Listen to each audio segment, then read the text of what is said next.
blame banks and don't blame the marketplace for the mess we're in right now. I am tired of hearing that crap. There are already mechanisms in place. No, you know what? Because this pisses me off.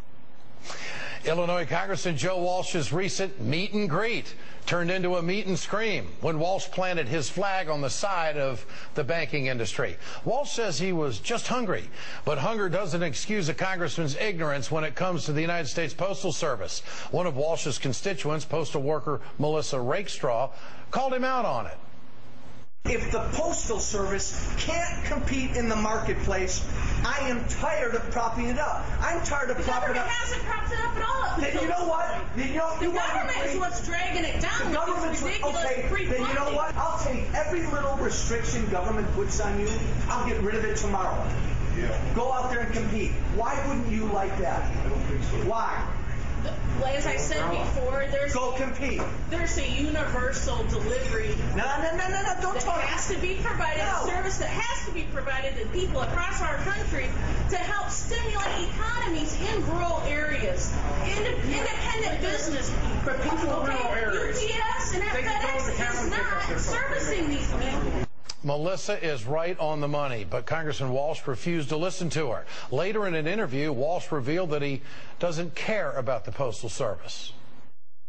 When we talk about creating jobs in this country, Sarah, we're not talking about government jobs. We're talking about private sector jobs. That's the point I was trying to get across. Oh, there you have it. We saw it in Wisconsin, we saw it in Ohio, and now we're seeing it on the national level. The Republican Party thinks public employees are disposable and not worth anything.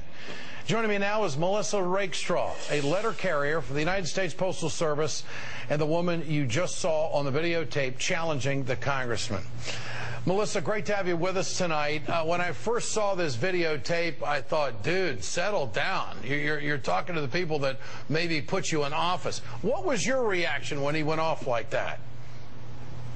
Well, thanks, Ed.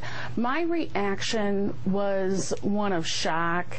I was just really surprised that he was so hyperbolic when the conversation had been very calm and no one was yelling at him. So I was a little taken aback that he had to get so aggressive and obnoxious with his constituents. Were you a little intimidated there? No, actually I wasn't. You know, the only thing that scares me about Joe Walsh is his anti-worker ideologies and his total disregard for facts.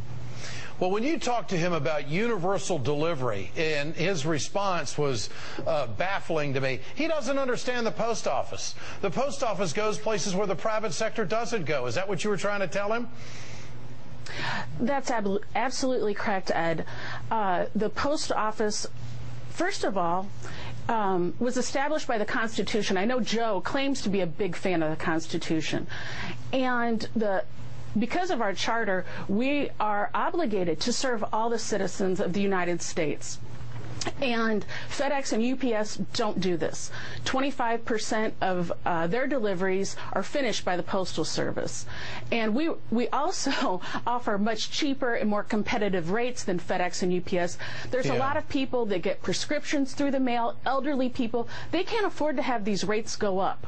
I understand Walsh was very blunt with you about public sector jobs once the camera stopped rolling. Can you tell us about that interaction?